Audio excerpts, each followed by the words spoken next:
You guys already know what they say about opinions, so I'm not even gonna bother.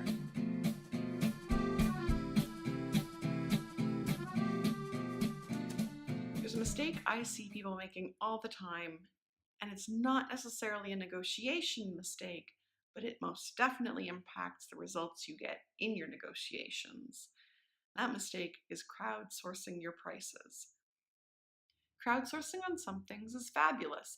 Maybe it's what shade of blue to use in your new branding, or which of your brand new headshots looks the friendliest. That's great. Ask as many people as you want for their opinion on that. But crowdsourcing for your pricing is at best unproductive and at worst can really harm your finances. Here's why. Issue number one with crowdsourcing your prices is that there just isn't enough information. You can't possibly pack all of your benefits or features or value into a single Facebook post or a tweet or an Instagram caption. You're asking people for their opinion, but it's not going to be an educated one. Issue number two with crowdsourcing your pricing is that you may be asking the wrong people. Not everyone is in your target market. And if you're asking a really broad, diverse group of people what they think about your pricing, you're going to get all sorts of answers. And some of those people may not even be connected with what you are providing in the first place. They're not going to understand the real benefit or value because it's not a problem that they are suffering from. Wrong people, wrong opinions. Third reason why crowdsourcing your pricing is a bad move is that money is emotional.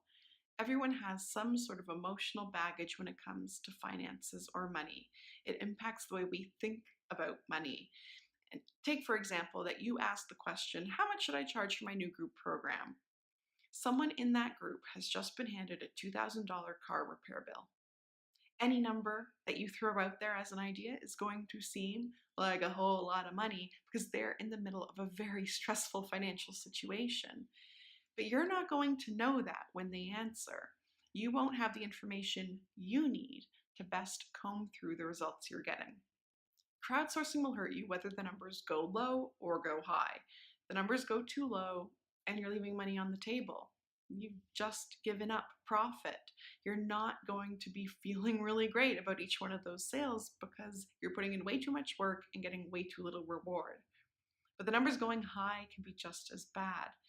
A number that's too high means you're going to lack credibility when you make the ask.